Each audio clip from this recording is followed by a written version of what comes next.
What was growing up in your household like? Well, my dad was a cast master, so it was the notion of quitting was never an option. The notion of running was never an option. I actually began my fighting career when I was, in first grade. When we moved into this neighborhood, it was a lower income neighborhood, and the kids there were beating me up every day. And my dad taught me how to fight, and before you know it, I was winning a lot of my fights.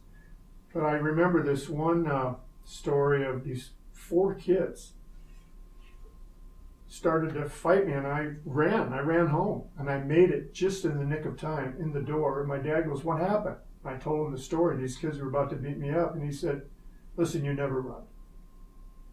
You never run. I don't care what it is." I said, "Well, I can't fight four kids, Dad." He goes, "Yes, you can. You pick up a stone or a stick, and you even the score that way. You never run. You fight to the death if you have to." I was a little tiny kid.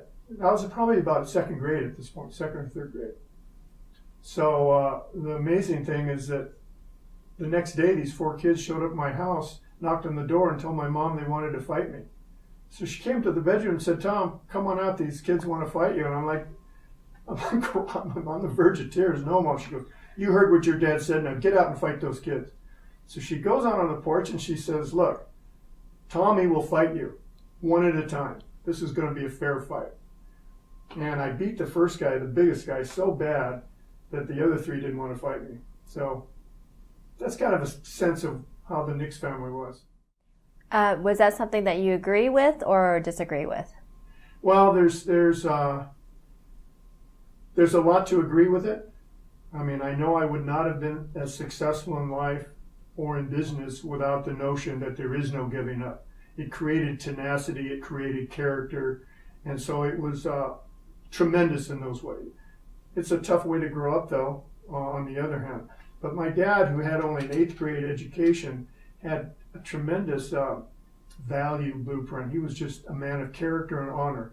He was born in Atlanta, Georgia, and so he came out with this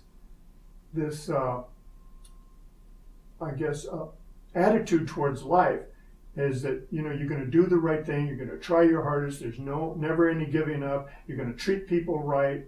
And so I think it was, it was a good way to grow up. It was a fantastic way to grow up, really.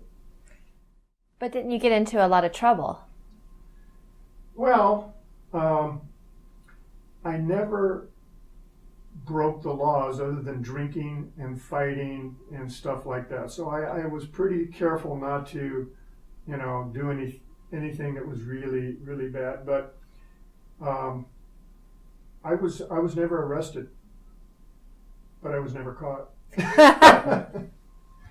So it was a different way to grow up in San Pedro in those days. It was a tough place to grow up. It was a rough and tumble place. So, I mean, not for everybody. But if you were going to hang out and party and be downtown, and you had to be a tough kid. Would you say it was the school of hard knocks?